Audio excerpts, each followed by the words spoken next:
बहुत बहुत स्वागत है आपको मेरे चैनल पे।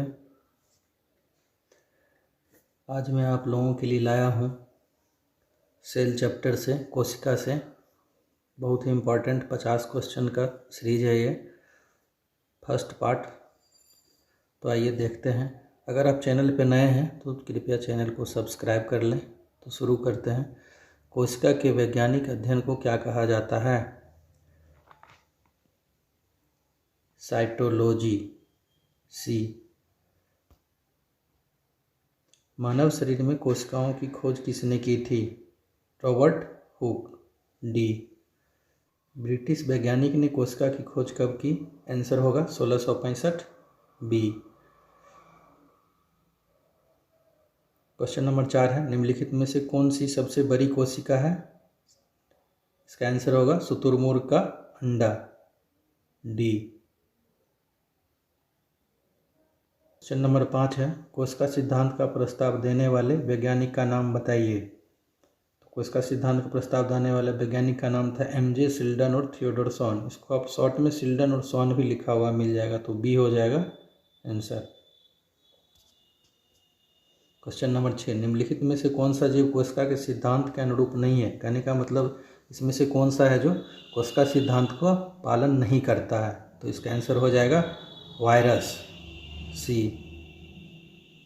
क्वेश्चन नंबर 7 है, प्रोकैरियोटिक कोशिका में निम्नलिखित में से कौन सा नहीं होता है? राइबोसोम, कोशिका झिल्ली, केंद्रक, डीएनए। तो इसमें से आंसर हो जाएगा आपको प्रोकैरियोटिक सेल में केंद्रक नहीं होता है।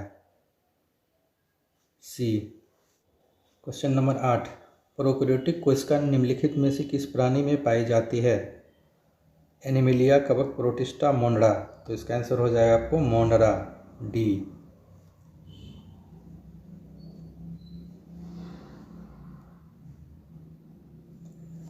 ज्ञात सबसे छोटा प्रोकैरियोटिक जीव है? Mycoplasma, Microcystis, bacteria, chlorella. तो इसका आंसर हो जाएगा माइक्रोप्लाज्मा। ए। क्वेश्चन नंबर 10, यूकैरियोटिक कोशिका में आरएनए का संश्लेषण होता है? Mitochondria, ribosome, nucleus, centriole. तो इसका आंसर हो जाएगा न्यूक्लियस। सी। यूकैरियोटिक कोशिका में प्लाज्मा झिल्ली किससे बनी होती है? Phospholipid, lipoprotein, phosphoprotein, phospholipoprotein. तो इसका आंसर हो जाएगा ए, फास्फोलिपिड।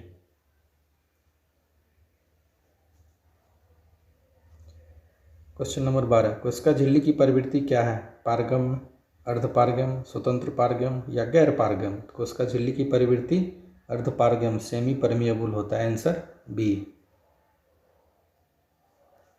क्वेश्चन नंबर 13 है, जीवों की मूलभूत संरचनात्मक और क्रियात्मक इकाई क्या है?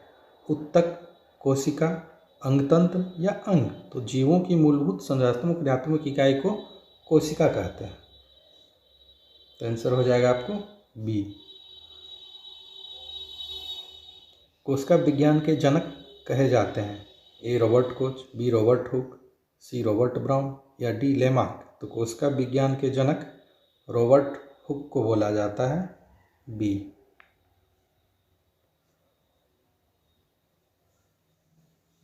क्वेश्चन नंबर 15, रॉबर्ट हुक ने कोशिका को सबसे पहले देखा? जल, मिट्टी, कोयला, कॉर्क। इसका आंसर हो जाएगा डी, कॉर्क में। क्वेश्चन नंबर 16, कोशिका लैटिन शब्द सेलुला से बना है जिसका अर्थ होता है मधुमक्खी का छत्ता, छोटा कमरा, बड़ा कमरा, इनमें से कोई नहीं। तो इसका आंसर हो जाएगा छोटा कमरा। बी। 17, माइक्रोग्राफिया पुस्तक के लेखक कौन थे? Robert Brown, Robert Hooke, Leeuwenhoek, Darwin. तो इसका आंसर हो जाएगा माइक्रोग्राफिया पुस्तक के लेखक रॉबर्ट हुक थे। बी। बी। क्वेश्चन नंबर 18, एक जीवित कोशिका की खोज किसने की? Robert Hooke, Robert Brown, Leeuwenhoek, Louis Pasteur. तो इसका आंसर हो जाएगा लीeuwenhoek। सी। बैक्टीरियल सेल में इन्होंने खोजा था जीवित कोशिका की खोज।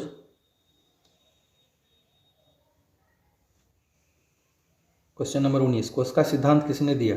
शिल्डन और स्वॉन, बेंथम और हुकर, वाटसन क्रिक, इनमें से कोई नहीं। तो इसका आंसर हो जाएगा ए, शिल्डन और स्वॉन। क्वेश्चन नंबर 20 है, नई कोशिकाओं का निर्माण पूर्व स्थित कोशिकाओं के विभाजन से होता है, किसने कहा था? Robert Hooke, Robert Brown, Rudolf Virchow या डुजार्डिन ने? इसका आंसर हो जाएगा रुडोल्फ विर्चो, सी। प्रोटोप्लाज्म शब्द किसने दिया? पुरकुंजे, डुजार्डिन, स्वान या बेंडा ने? तो प्रोटोप्लाज्म शब्द किसने दिया था? पुरकुंजे ने। पुरकुंजे ए चॉइस। क्वेश्चन नंबर 22, कोशिका में जीव द्रव की खोज किसने की? लीवेनहॉक, डुजार्डिन, डार्विन या स्वान?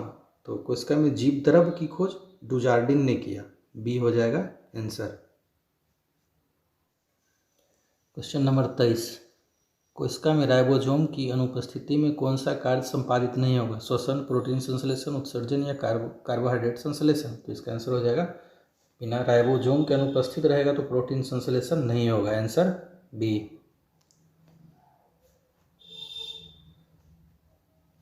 क्वेश्चन नंबर 24, जंतु कोशिका के सबसे बाहरी घेरे को क्या कहते हैं? कोशिका भित्ति, कोशिका झिल्ली, टोनोप्लास्ट, केंद्रक झिल्ली? तो जंतु कोशिका की सबसे बाहरी झिल्ली को कोशिका झिल्ली कहते हैं, इसका आंसर होगा बी।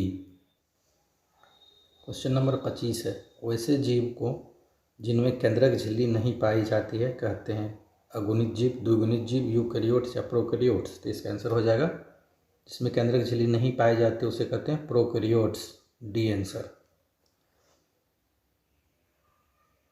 क्वेश्चन नंबर 26, किस प्रकार की कोशिका में बड़ी रसधानी पाई जाती है? जंतु कोशिका, पादप कोशिका, प्रोकैरियोटिक कोशिका, सभी यूकैरियोटिक कोशिका? तो इसका आंसर हो जाएगा पादप कोशिका, बी।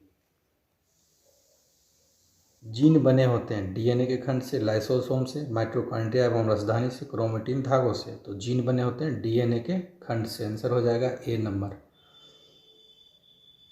क्वेश्चन नंबर 28 है, कोशिका की वृद्धि किसके द्वारा नियंत्रित होती है? कोशिका झिल्ली, गोल्जी उपकरण, केंद्रक, माइटोकॉन्ड्रिया? तो इसका आंसर हो जाएगा, कोशिका की वृद्धि केंद्रक के द्वारा नियंत्रित होती है, सी। पारगम, पारगम, चयनात्मक पारगम, इनमें से सभी? तो इसका आंसर हो जाएगा पारगम, कोशिका भित्ति पारगम में होती है। पारगम मतलब इसके हर एक सोलूट को अपने अंदर जाने देता है, बी।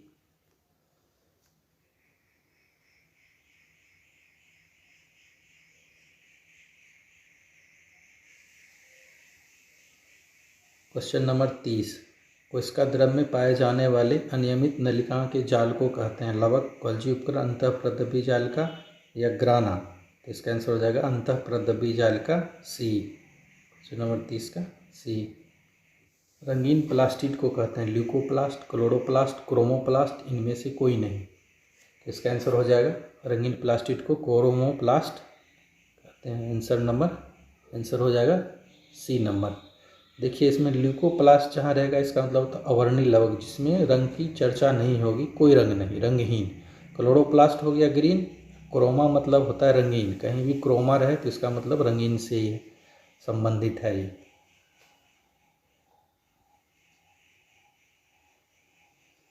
क्वेश्चन नंबर 32, केंद्रक में पाए जाने वाला गाढ़ा द्रव को कहते हैं कोशिका रस, मैट्रिक्स, केंद्रक द्रव या स्ट्रोमा? तो इसका आंसर हो जाएगा, केंद्रक में पाए जाने वाले गाढ़ा द्रव को केंद्रक द्रव, आंसर सी।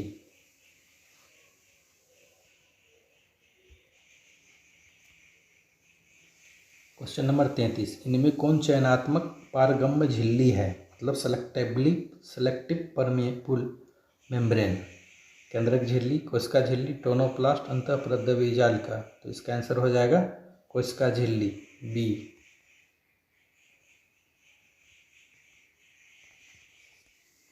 क्वेश्चन नंबर 34, पौधों में गैसों का आदान प्रदान किसके द्वारा होता है? परासरण, विसरण, संकुचन, वाष्पोत्सर्जन? तो इसका आंसर हो जाएगा बी, विसरण। क्वेश्चन नंबर 35 है, जब किसी जीवित कोशिका को अति परासारी विलयन में डाला जाए तो क्या होगा? कोशिका फूल जाएगी, कोशिका संकुचित हो जाएगी, कोशिका जैसी की तैसी रहेगी, इनमें से कुछ नहीं होगा, तो कोशिका संकुचित हो जाएगी, आंसर बी। पौधों के मूल द्वारा जल का अवशोषण किस क्रिया द्वारा होता है? विसरण, परासरण, इंडोसाइटोसिस या संकुचन? तो इसका आंसर हो जाएगा परासरण के द्वारा, बी। पौधों की लंबाई किस ऊतक द्वारा बढ़ती है? पार्श्वस्थ विभजोतक, शीर्षस्थ विभजोतक, अंतःवेशी विभजोतक, मृदु ऊतक। तो इसमें पौधों की लंबाई के सेंस में बोला जा रहा है, तो इसका हो जाएगा शीर्षस्थ विभजोतक, आंसर बी। अगर लंबाई में बोले तो शीर्षस्थ विभजोतक, और अगर साइड से, साइड का घेरा जो मोटा होता है, तना की मोटाई जो होती है, वो पार्श्वस्थ विभजोतक से होता है। तो यहाँ पे इसका आंसर हो जाएगा शीर्षस्थ विभजोतक। क्वेश्चन नंबर 38 है, मृदु ऊतक एक प्रकार का सरल ऊतक, जटिल ऊतक, विभजोतक, इनमें से कोई नहीं। तो मृदु ऊतक एक प्रकार का सरल ऊतक है, आंसर ए। क्वेश्चन नंबर 39, जीवित कोशिकाएं पाई जाती है मृदु ऊतक और दृढ़ ऊतक में, मृदु ऊतक और स्थूलकोण ऊतक में, दृढ़ ऊतक और स्थूलकोण ऊतक में, मृदु ऊतक, दृढ़ ऊतक और स्थूलकोण ऊतक। इसका आंसर हो जाएगा मृदु ऊतक और स्थूलकोण ऊतक में जीवित कोशिका पाया जाता है, बी नंबर। क्वेश्चन नंबर 40 है, विभाजन की क्षमता होती है विभजोतक कोशिका में, स्थायी कोशिका में, स्रावी कोशिका में, इनमें से सभी। तो विभाजन की क्षमता विभजोतक कोशिका में होती है, आंसर ए।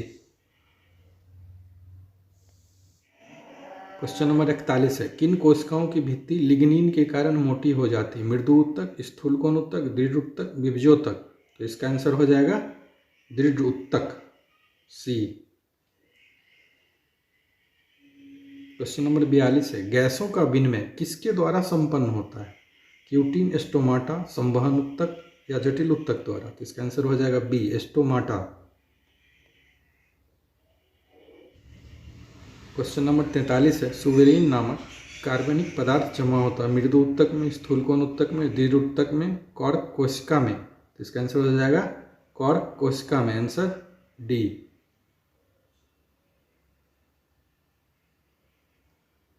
क्वेश्चन नंबर 44 है, जटिल ऊतक बना होता है मृदु ऊतक का, स्थूलकोण ऊतक का, सी में भिन्न भिन्न कार्य करने वाले विभिन्न प्रकार की कोशिकाओं का, डी समान कार्य करने वाली एक ही प्रकार की कोशिकाओं का।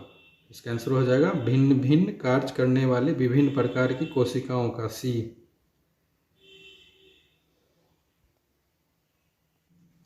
क्वेश्चन नंबर 45 है, किसके द्वारा मिट्टी से जल और खनिज लवण पत्तियों तक पहुंचता है? जाइलम, जाइलम और फ्लोएम, फ्लोएम इनमें से कोई नहीं। तो मिट्टी से जल और खनिज लवण पत्तियों तक पहुंचाने का कार्य करता है यहाँ पे जाइलम, आंसर हो जाएगा ए। आप यहाँ पे इस तरह भी याद रख सकते हैं, पेड़ का जड़ होता है नीचे रहता है, तो नीचे से जल ऊपर कैसे पहुँचेगा? जौ से जल, जौ से जाइलम। इस ढंग से आपको याद, इस तरह से आप याद रख सकते हैं इसको। क्वेश्चन नंबर 46 है, किसके द्वारा पादप में भोजन का स्थानांतरण होता है? जाइलम, जाइलम, फ्लोएम, फ्लोएम, इनमें सभी। तो इसका आंसर हो जाएगा फ्लोएम, सी। इसको भी आप याद रख सकते हैं स्टिक से, फ्लोएम। पेड़ में फल ऊपर लगता है, तो ऊपर से सब जगह कैसे जाएगा? फ्लोएम, फ्लोएम हो गया। आपको भोजन का स्थानांतरण पूरा पौधे में सर्कुलेट करता है, स्थानांतरण करने का काम फ्लोएम करता है। और एक क्वेश्चन इसमें बहुत ही इंपॉर्टेंट है, कभी कभी पूछ देता है कि भोजन का स्थानांतरण ऊपर से नीचे होता है या नीचे से ऊपर होता है। तो इसका डायरेक्शन जो होता है हमेशा आपको नीचे डाउनवर्ड की तरफ होगा, हर वक्त डाउनवर्ड होता है इसका। और जल ऊपर जाता है अपवर्ड, ऊर्ध्वगामी। इस क्वेश्चन में से 45 में था, तो इसमें पूछेगा डायरेक्शन जल का स्थानांतरण किस दिशा में होता है, तो ऊर्ध्वगामी, और फ्लोएम का अधोगामी।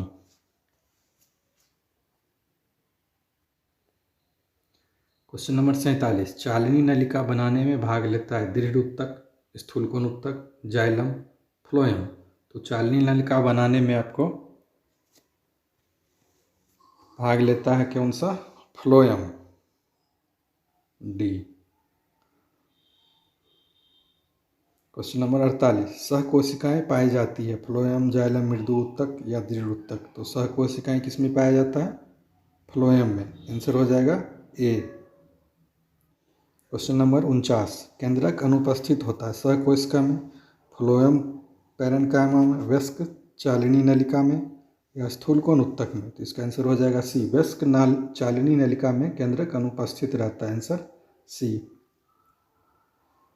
50, सल्की या सल्का एपिथेलियम का प्रमुख कार्य है उत्सर्जन, जनन, सुरक्षा, इनमें से कोई नहीं। तो तो इसका आंसर हो जाएगा सी, सुरक्षा।